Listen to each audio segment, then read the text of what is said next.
ogotora we gai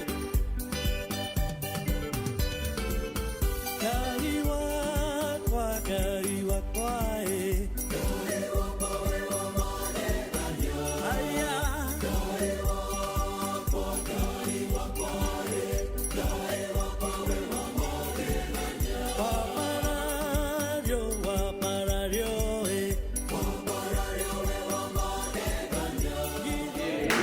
Nataka ni wakumbushe jambo moja ambalo tumesoma katika maandiko ya kwamba Mungu ni mwaminifu. Ambia jirani yako Mungu ni mwaminifu. Mungu ni mwaminifu. Daudi katika Zaburi ya 40 anasema, nilimngojea Bwana kwa utulivu. I waited upon the Lord patiently.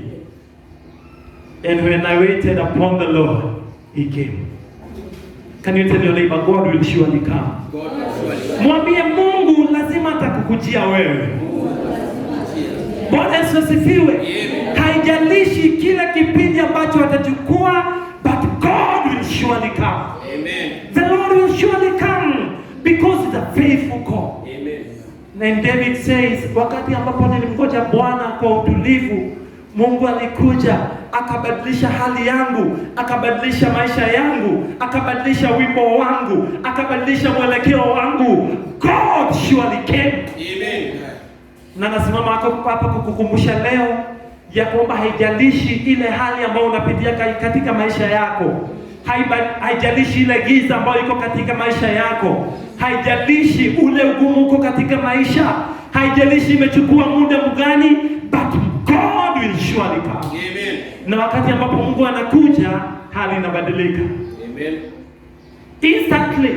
Hali inafanya nini? Inabadilika. I want to encourage somebody, keep waiting upon the Lord. Amen. Because He will surely come. Amen. Keep trusting in the Lord. Kwa sababu Mungu hachelewi, Mungu hakawii, Mungu ni mwaminifu, akiahidi anatenda. Amen. Bwana Yesu asifiwe sana. Amen.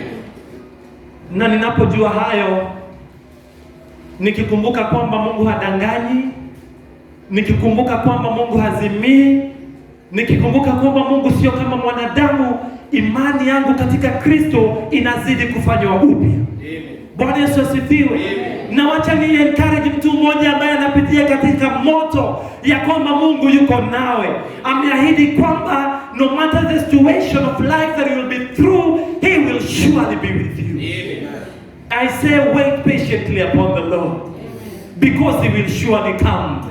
And when the Lord comes, things can never be the same again. Amen. When the Lord comes, situations have to obey. When the Lord comes, situations have to change, because we believe in an all-powerful God. Amen.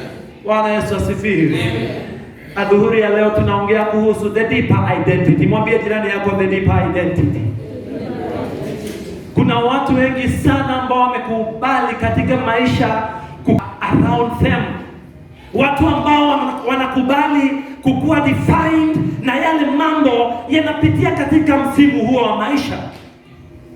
Watu ambao wanakubali kupewa majina na kupewa identity na watu ambao wamewazingira. Bwana Yesu asifiwe. Lakini adhuhuri ya leo tunakumbushwa kwamba kila mmoja wetu ambaye ni mtoto wa Mungu, that every one of us who is a child of God has a deep identity. Amen. Praise the Lord. Amen. Neno la Mungu linasema kwamba siku moja Yesu akawauliza wanafunzi wake, "Je, mnasikiza watu wanasema mimi ni nani?" Wanafunzi wakasema, wengine wanasema wewe ni nani? Ni Elia. Kuna wengine wanasema wewe ni Yeremia. Kuna wengine wanasema wewe ni mmoja wa manabii. Nataka ufahamu kwamba wakati huu Yesu alikuwa tayari amekuja katika ulimwengu huu, na alikuwa tayari ameishi na watu. Si walikuwa wameona akifanya miujiza? Si walikuwa wameona akiponya wale wagonjwa? Na bado alikuwa ameona akifufua wale watu ambao walikuwa wamekufa. Lakini neno la Mungu linasema kwamba watu bado wako wanajua identity ya Yesu. Praise and be the name of the Lord. Amen. Unajua kuna watu ambao wamepewa majina na titles kwa sababu ya yale mambo wanapitia na wao wanayakubali. Praise the Lord. Amen. I want to remind you this afternoon ya kwamba hautafsiriwi kwa hali ambayo unapitia. The situation that you're going through now should not define you, because you have a deeper identity. Can you tell anybody you have a deeper identity? Blessed be the name of the Lord. Amen. Na Yesu akawauliza wanafunzi wake, nyinyi mnasema mimi ni nani? Kwa sababu umeniambia vile ambavyo mnasikia watu wakisema kunihusu. Nyinyi je, mnanijua kama nani? Who do you say I am? My brothers and my sisters, wacha niwaambie kitu kimoja. Your deeper identity will only start when you know who Jesus is in your life. Amen. Your deeper identity will only manifest when you know who Jesus Christ is in your life. Amen. Na neno la Mungu linasema kwamba Simoni Petro akasema, wewe ni Mesia, mwana wa Mungu aliye hai. Bwana Yesu asifiwe sana. Na aliposema hivyo, Yesu akamwambia Simoni Petro, haya mambo hayakufunuliwa kwako na mwanadamu, yamefunuliwa kwako na Baba yetu aliye mbinguni. Then something very interesting happens. Yesu anamwambia, from today you will no longer be called Simon, but you will be called Peter, and on you I am going to build my church. Amen. May the Lord give you a revelation of who He is in your life. Amen. So that you can know your deep identity. May the Lord reveal to you who He is in your life, so that your deep identity can manifest in your life. Amen. Naamini kwamba maisha ya Petero yalibadilika kutoka siku ile, wakati ambapo Yesu alimbadilishia jina, wakati Yesu alimfunulia deep identity yake. Maisha ya Simon Peter yakabadilika. Blessed be the name of the Lord. Amen. Mambo matatu ambayo nataka tuyaongee leo. Jambo la kwanza ni kwamba a deeper identity is not what people see. A deeper identity is not what people See. Wacheni niwaambie wapendwa, ukiuliza watu jinsi ambavyo wanakufikiria wewe, utakosa nguvu za haya maisha. Mara nyingi watu hawana kitu kizuri cha kusema kutuhusu. Mara nyingi watu wanatuassociate na yale mambo mabaya ambayo tumefanya sisi. Bwana Yesu asifiwe. Mara nyingi watu wanatuassociate na social status ambayo tuko nayo katika maisha. Unaweza shtuka kuna watu wanakuita yule mama wa nguo moja. Unaweza shtuka kuna watu wanakuita yule mama wa madeni. Lakini kila mmoja katika Kristo has a deep identity in the Lord. Amen. Blessed be the name of the Lord. Amen.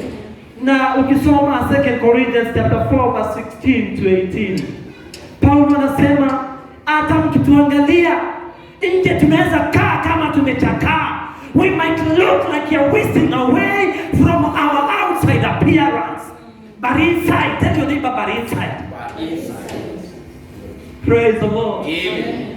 Hata mkituangalia mnaweza ona kama sisi ni watu ambao ni wanyonge, kama sisi ni watu ambao wanaisha, kama sisi ni watu ambao wanamalizika, lakini ndani yetu our deep identity has not changed. Amen.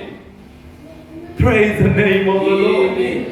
And you know, wakati Petero alikuwa anatuandikia, alituambia kwamba you are a royal priesthood. You are people belonging to God. You are children of God. You have been bought by God by His precious blood. Amen. The deeper identity. Hata kama saa zingine hali ambayo unapitia katika maisha haikubaliani na jinsi ambavyo Mungu anakuona, mpendwa, nataka nikukumbushe kwamba you are what God says you are. Amen. Blessed be the name of the Lord. Amen. Na Musa usiku moja akaitwa na Mungu, kwa sababu ndani ya Musa Mungu alikuwa ameona kiongozi, lakini Musa akaanza kusema, mimi ni yule ndugu wa kigugumizi, mimi ni yule ndugu ambaye sio usemi mzuri, mimi ni yule mtu ambaye siwezi kusimama mbele ya watu na nikaongea jinsi ambavyo inafaa. Lakini Mungu akamwambia, because Moses, you have a deep identity, you are the one who is going to go. Amen. Blessed be the name of the Lord. Amen. Haijalishi tunakuona namna gani, haijalishi tunakusema namna gani, haijalishi tumekupatia labels gani, you have a deep identity. Amen. Blessed be the name of the Lord. Amen. And I pray, naomba kwamba katika kanisa hili Mungu atainua wanaume na wanawake ambao wanajijua wao ni kina nani. Amen. Watu ambao wanajua their deep identity, hawashtuliwi na mambo. Amen. Watu ambao wanajua their deep identity, hawashtuliwi kwa sababu hali zimebadilika. Amen. They know that what the Lord has put in me will never change. Amen. Mkumbushe jirani yako mara nyingine, you have a deep identity. Blessed be the name of the Lord. Amen. Blessed be the name of Jesus. Amen. Watu ambao wanajua ile title ambayo Mungu ameweka ndani yao, hata wakipitia katika moto, watapitia katika moto wakiwa na sifa. Amen. Watu ambao wanajua ile hali ambayo the deep identity ambayo Mungu ameweka ndani yao, hata wakipitia katika mazito, wataipita wakiwa na ushuhuda, wakisema kwamba mimi bado ni wa juu, mimi bado ni mshindi, mimi bado sitakubali kutafsiriwa na hali ambayo napitia sasa, because I have a deep identity. Amen. Blessed be the name of the Lord. Amen. Blessed be the name of the Lord. Amen. Yesu alikuwa anajua kwamba yeye bado ni Mungu, hata wakati ambapo alikuwa anamtesa, hata wakati ambapo alikuwa anamsumbua, alikuwa anajua kwamba mimi ni mshindi na bado nitaketi katika mkono wa kuume wa Mungu. And so he was able to overcome, to go through it with joy, because he did not forget his deep identity. Amen. Blessed be the name of the Lord. Amen. Jambo la pili, kitambulisho chetu cha ndani, our deep identity needs to be guarded. Kitambulisho chetu cha ndani, our deep identity requires to be guarded jealously. Amen. Kuna watu ambao wamepoteza baraka zao kwa sababu hawakulinda their deeper identity. Blessed be the name of the Lord. Amen. Wakakubali ichezewe, wakakubali ichanganywe, wakakubali ichafuliwe, and eventually they lost their identity. Kuna kijana mmoja ambaye alikuwa anaitwa Esau. Neno la Mungu linasema kwamba siku moja Esau akashikwa na njaa, na katika ile hali ya kuhisi njaa, ndugu yake Yakobo akamwambia, hapana, kama unataka mimi nikupatie chakula tubadilishane, mimi nichukue identity yako na wewe upate chakula. Na neno la Mungu linasema kwamba Esau akauliza, je, kama mimi nasikia njaa, identity yangu ni ya maana gani? Can you look at your neighbor and tell them, defend your deeper identity. Bwana Yesu asifiwe. Amen. Na wacheni niwaambie wapendwa, shetani yuko kazini kuhakikisha kwamba hakuna hata mmoja wetu ambaye anafika mahali Mungu anataka tufike. Na ndiposa mara nyingine anaingia ndani ya watu, na ili watu watulete chini, na ili watu watuangushe, na ili watu watusumbue, na ili watu watuvunje moyo. Kwa sababu kama Yakobo angekuwa mtu mzuri na anajua Yakobo ametoka tumbo moja na Esau, si angempatia tu chakula. Lakini alimwambia, wewe, if you want food, I must take your identity. And unfortunately, Esau akashindwa kulinda identity yake. Akakubali identity yake ichafuliwe, akakubali ichanganywe, akakubali ichukuliwe. Na neno la Mungu linasema kwamba wakati ambapo baba yake alibariki Yakobo, Esau alipojua kwamba ndugu yake amebarikiwa kwa niaba yake, alilia, akalia kwa uchungu. I pray ya kwamba hakuna mmoja wetu ambaye atalia kwa sababu ya kukosa kulinda identity yetu. Amen. Blessed be the name of the Lord. Amen. Praise be the name of the Lord. Amen. May the Lord give you whatever it takes Amen. to guard your identity with a lot of brevity. Amen. May the Lord give you the strength to defend your identity with a lot of courage. Amen. Kwa sababu shetani hachezi. Na hata adui afanye nini? Anataka kuhakikisha kwamba yale Mungu aliongea juu yako hayatatimia. Mahali ambapo Mungu anataka ufike, hautafika. Mahali ambapo Mungu anakupeleka, hapatafikia. Na ndio maana saa zingine unaona akichezea biashara yako. Ndio unaona saa zingine akichezea watoto wako. Ndio maana unaona akichezea jamii yako na mambo ambayo Mungu amekuaminia. Blessed be the name of the Lord. Ndio maana mara nyingine kwa njia tunapatana na vikwazo.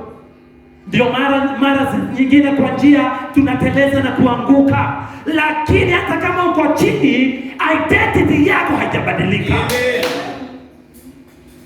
Blessed be the name of the Lord.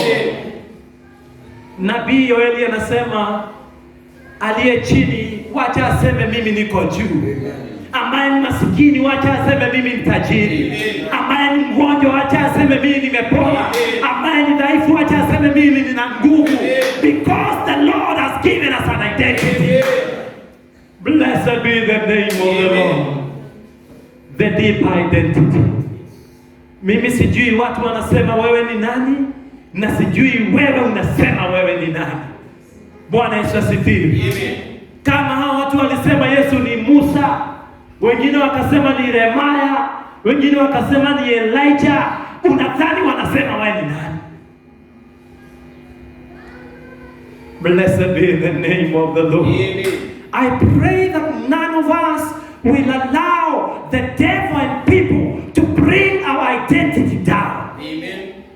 Blessed be the name of the Lord. Amen. And I want to say again, you can only know your deep identity if you know who the identity of Christ is in your life. Amen. Jambo la tatu na la mwisho, the deep identity will eventually manifest. Kitambulisho chetu cha ndani lazima siku moja kitachipuka na kuonekana na kila mtu. Bwana Yesu asifiwe. Haijalishi itachukua muda gani, haijalishi yale mambo ambayo yatakulalia na kukuangukia, lakini your deep identity will eventually manifest. Neno la Mungu linasema kwamba siku moja Mungu akafunulia Joseph his deep identity. Akamwambia, wewe Yusufu utakuwa mtawala. Wewe Yusufu utaketi kwa viti za juu. Wewe Yusufu utatawala nchi. Wewe Yusufu utaongoza. Na alipomwambia hivyo, vita vikainuka. Changamoto zikainuka. Mambo magumu yakatendekea Yusufu. Kumbuka kwamba he already has a deep identity, lakini anajipata katika shimo. Bwana Yesu asifiwe sana. I want to encourage you, my brothers and my sisters. Hata kama unajua vizuri mahali ambapo Mungu anataka ufike, mara nyingi utajipata katika shimo. Yusufu yule akajipata akiwa mtumwa kule Misri. Isitoshe, Yusufu akajipata katika jela kule Misri. Lakini neno la Mungu linasema Baada ya miaka, baada ya kipindi fulani, Yusufu akatawala. Kwa sababu our deep identity, no matter how long it takes, will eventually manifest. Mwangalie jirani yako, mwambie ni kwa sasa tu. Bwana Yesu asifiwe. Unaweza kuwa unapitia katika mambo ambayo unashindwa, kwani kunaenda aje? I want to remind you ya kwamba your deep identity, no matter how long it takes, no matter how tough the journey becomes, will eventually manifest. Amen. Na jambo moja la Mungu ni kwamba analifuatilia neno lake kuona kwamba limetimizwa. The Lord will watch over his word to make sure that his word is fulfilled. Amen. And before your deeper identity manifests, may the Lord give you the grace to wait upon him. Amen. May the Lord give you the grace to wait upon him. Amen. May the Lord give you the grace to wait upon him patiently. The psalmist says in Psalm 40 that I waited patiently upon the Lord, and he eventually came and restored me back to my deep identity. Nilimngojea Bwana kwa utulivu, na baadaye Bwana akaja na akabadilisha hali yangu.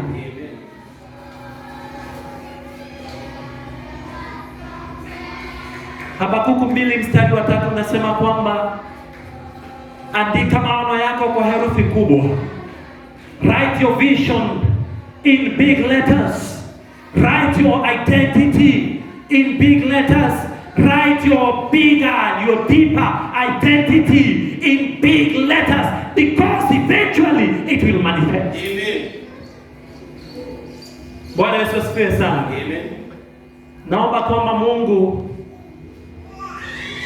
atasaidia kila mmoja wetu ambaye anasikia neno lake leo, na ili hata kama hali ya maisha yetu ambayo tuko nayo kwa sasa haikubaliani na identity ambayo Mungu ameweka ndani yetu, tutakuwa na ujasiri wa kusema ya kwamba mimi najua mimi nani. I know who I am. I know what God says about me. I know what God has called me to be. I know where the Lord is taking me. Amen. Blessed be the name of the Lord. Amen. And you know, when we declare with our mouth, the heavens respond. Tunapotamka na kinywa chetu, mbinguni pia inakubaliana. Tunapofanya kazi, when we walk to make our deep identity to shine, even the heavens respond. Blessed be the name of the Lord. Amen. I want to call upon us this afternoon ya kwamba sisi tusisahau sisi ni kina nani.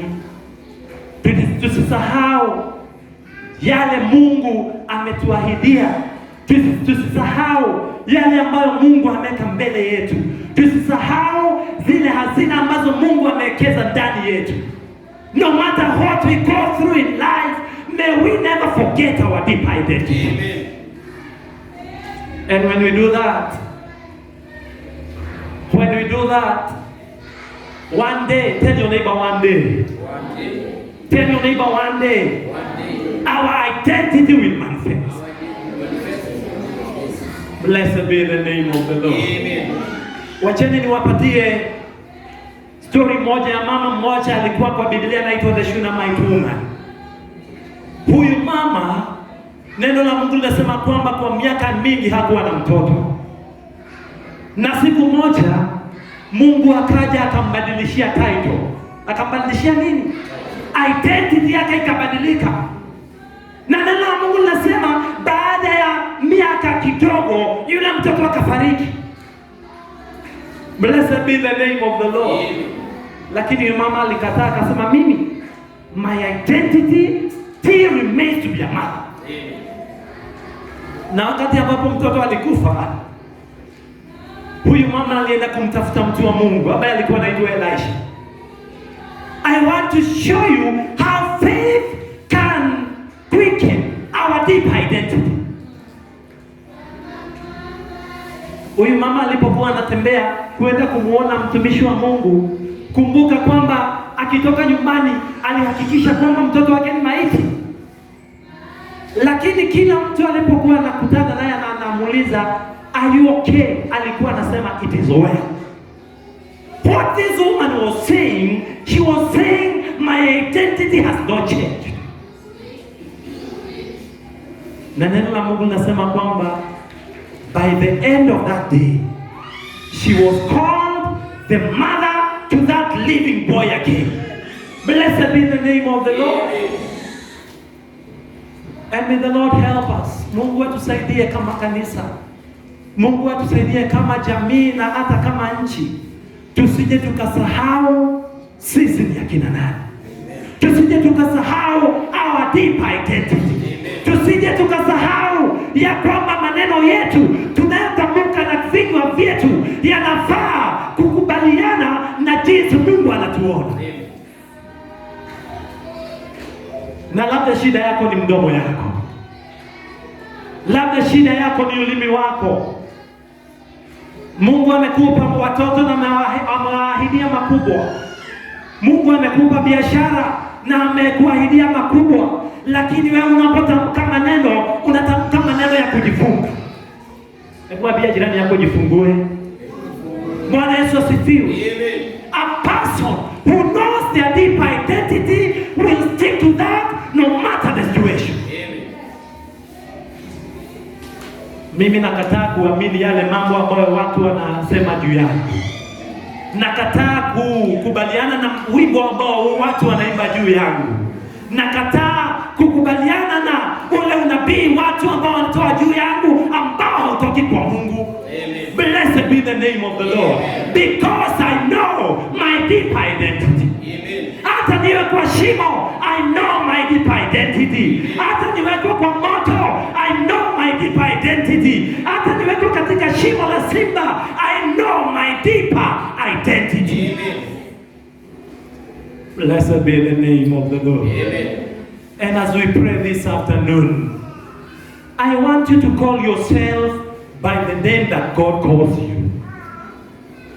Nataka ufungue kinywa chako ujitangazie mambo jinsi ambavyo Mungu anakutangazia. I want you to prophesy over your life depending on how God is calling you.